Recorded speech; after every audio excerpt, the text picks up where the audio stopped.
आज हम क्लास एक उर्दू फोक टेल में जो कहानी सुनेंगे इसका नाम है बत्तख और मुर्गियाँ।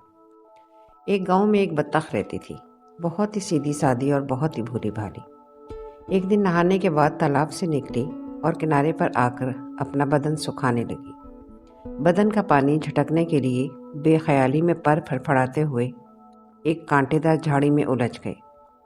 इत्तेफाक से झाड़ी के कांटे इतने नोकीले और टेढ़े मेढ़े थे कि पर छुड़ाने की कोशिश में उसका तमाम बदन कांटों में बंध गया और वो बिल्कुल बेबस होकर अमदाद तरफ निगाहों से चारों तरफ देखने और इस अजाब से निजात पाने के लिए खुदा से दुआएं मांगने लगी। सच्चे दिल से की हुई दुआ कभी खाली नहीं जाती। इस वक्त चंद मुर्गियाँ टहलते हुए और दाना चुगती हुई वहाँ से गुजरी।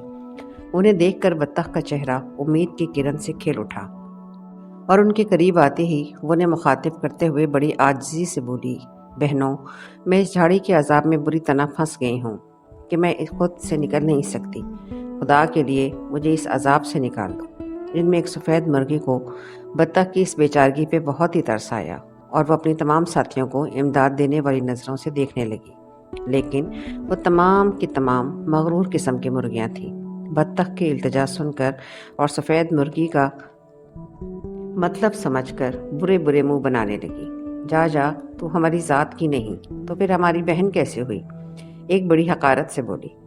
ख्वामख्वाह हमें आवाज़ देकर हमारी सारी तफरीक का मज़ा गिरगिरा कर दिया। दूसरी ने अपनी भद्दी चोंच को ज़ोरदार झटका देते हुए कहा, तेरी ज़ात का कोई आए तो उसे अपनी मदद के लिए बुला लेना, भला तेरा और हमारा क्या रिश्ता?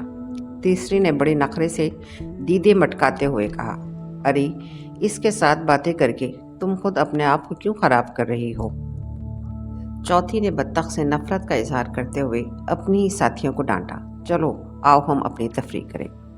मजबूर व बेबस बत्तख की मदद करने के बजाय सफ़ेद मुर्गी के अलावा सब के सब उसे जली कटी बातें सुनाकर आगे बढ़ने लगी। सफ़ेद मुर्गी को अपनी साथियों की इस बेरहमी पर बड़ा गुस्सा आया और वो सबको रोकते हुए आजिज़ी से बोली, बहनों, इसकी जान खतरे में है और इस वक्त हम कई हैं। हम बड़ी आसानी से इसकी जान बचा सकते हैं। हमें ज़रूर इसकी मदद करनी चाहिए। क्या तेरा दिमाग तो ख़राब नहीं हो गया? एक मुर्गी गुस्से से कुड़कुड़ाई। अरे ये ना अपनी ज़ात की ना बरादरी की, इसकी मदद करके हमें क्या मिलेगा? दूसरी ने झट से कहा, यह हमारी बरादरी की नहीं लेकिन हमारी तरह खुदा की मखलूक तो है ना, और मुसीबत के वक्त किसी की मदद करना हर जानदार का फ़र्ज़ है। यकीन करो, हमें इस नेकी का पूरा पूरा सिला भी ज़रूर मिलेगा। सफ़ेद मुर्गी ने मुंह तोड़ जवाब दिया।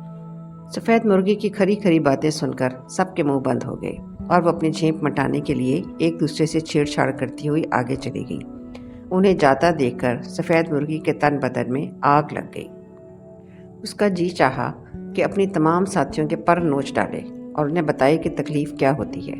इसका एहसास दिलाने के लिए चोंचे मार मार कर उन सब खुदगर्जों को लहू लहान कर दी, लेकिन उन पर तो बस नहीं चला। दौड़ी दौड़ी बत्तख के पास आई, उसे कुछ दिलासे दिए और जल्दी जल्दी चोंच और पंजे चलाकर उसे आज़ाद करने की कोशिश करने लगी। इस जद्दोजहद में खुद भी बुरी तरह ज़ख्मी हो गई, पर उसने हिम्मत नहीं हारी और थोड़ी देर में बत्तख को झाड़ी से आज़ाद कराने में कामयाब हो गई।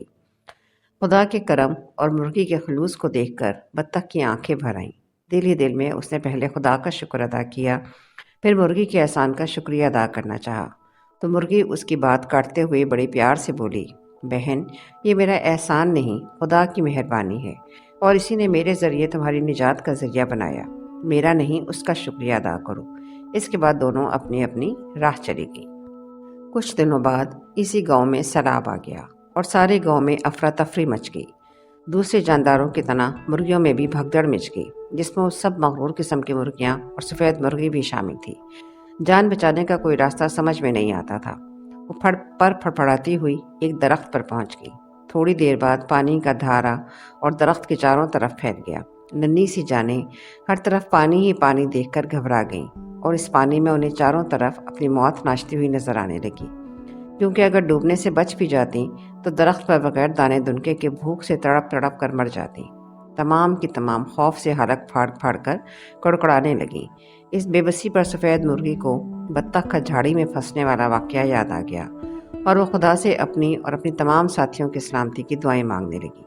अभी थोड़ी ही देर गुजरी थी कि उन्हें बत्तख नजर आई, जो पानी पर तैरती हुई बड़ी तेज़ी से इसी दरख्त की तरफ आ रही थी। دیکھتے ہی سفید مرغی کی خوشی کی تو کوئی انتہا نہ رہی۔ باقی مرغیاں بھی اس سے مدد کی التجا کرنے لگیں۔ قریب آتے ہی بطخ نے سب سے پہلے سفید مرغی کی خیریت پوچھی، پھر دوسری تمام مرغیوں کی کچھ دنوں پہلے والی مغروریت کو نظر انداز کر کے بڑے ہی خلوص سے بولی، بہنوں گھبراؤ نہیں، اللہ پر بھروسہ رکھو، وہ ضرور تمہاری مدد کرے گا۔ اس کے بعد اس نے سفید مرغی کو اپنی پیٹھ پر سوار کیا اور تیزی سے خشکی کی طرف روانہ ہو گئی۔ سفید مرغی کو خشکی پر چھوڑ کر جب بطخ لوٹی تو اس کے ساتھ اس کی بہت ساری بطخ سہیلیاں بھی تھیں۔ ہر ایک بطخ نے ایک ایک مرغی کو اپنی پیٹھ پر سوار کیا اور پانی کی لہروں سے انہیں بچاتے اور سنبھالتے ہوئے خشکی پر لا چھوڑا۔ خشکی پر پہنچتے ہی سب مرغیوں نے خدا کا لاکھ لاکھ شکر ادا کیا اور پھر بطخ کے آگے شرم و ندامت سے سر جھکا کر اپنے ناروا سلوک کی معافی مانگنے لگی۔ مرغیوں کی جان بچانے کی جدوجہد میں بطخ بری طرح ہانپ رہی تھی۔ اس کا جوڑ جوڑ درد کر رہا تھا۔ اس نے بڑے پیار سے ہانپتے کانپتے لہجے میں کہا، بہنوں مجھ سے معافی مانگ کر مجھے شرمندہ اور گناہگار مت کرو۔ اپنی غلطی کا احساس ہو جانا ہی سب سے بڑی سزا اور معافی ہے۔ یہ کہہ کر بطخ نے اپنی راہ لی اور مرغیوں نے خدا کا شکر ادا کیا کہ ان کی جان بچ گئی۔ پیارے بچوں، اس کہانی سے ہمیں یہ سبق ملتا ہے کہ مصیبت کے وقت کسی مجبور و بے بس کے کام آنا سب سے عظیم خدمت و عبادت ہے، اور انسان کو ہر وقت غرور سے بچنے کی کوشش کرنی چاہیے، کیونکہ کسی بھی وقت وہ خود اسی مشکل میں پھنس سکتا ہے۔ امید ہے آپ کو آج کی کہانی پسند آئی ہوگی۔ اگر آپ مزید ایسی اچھی کہانیاں سننا چاہیں تو ہمارے چینل کو ضرور سبسکرائب کریں۔